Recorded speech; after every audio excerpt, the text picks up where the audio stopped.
or any legitimacy.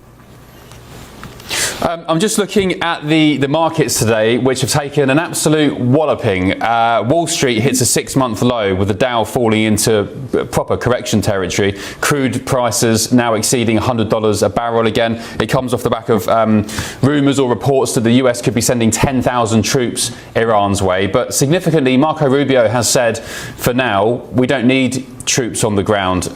Do you believe him? I do. He's the pragmatist within the administration. President Trump is playing another game, which is foreign policy 101. He is shaping the narrative war, keeping all options on the table. Will we have troops on the ground? Maybe we will, and maybe we won't. We want to keep the regime guessing. Will this end next week, or will it end in 6 months? We don't know. We want them to keep guessing.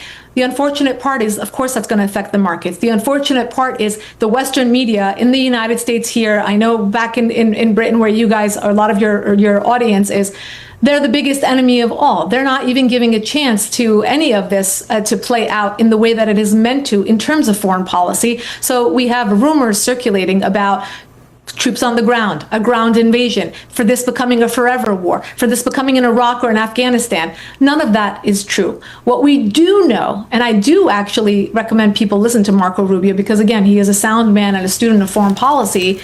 What we do know is that we had very, very set, targeted goals in this war. We are ahead of those goals, and we are meeting those goals. They are being degraded in terms of their ballistic missiles program, in terms of their nuclear program, in terms of their communications program, in terms of the heads of the government. Of course, this is not a Venezuela. Anyone who compares this to a Venezuela doesn't know what they're talking about. We do not have a case where we cut off the head of the snake and then we have automatic regime change, or a possibility of working with someone from within the regime like we had with Delcy Rodriguez in Venezuela. You don't even see a desire by anyone in this regime to say, okay, President Trump, we're going to work with you. You don't have that. Any remnant of this regime will mean the centrifugal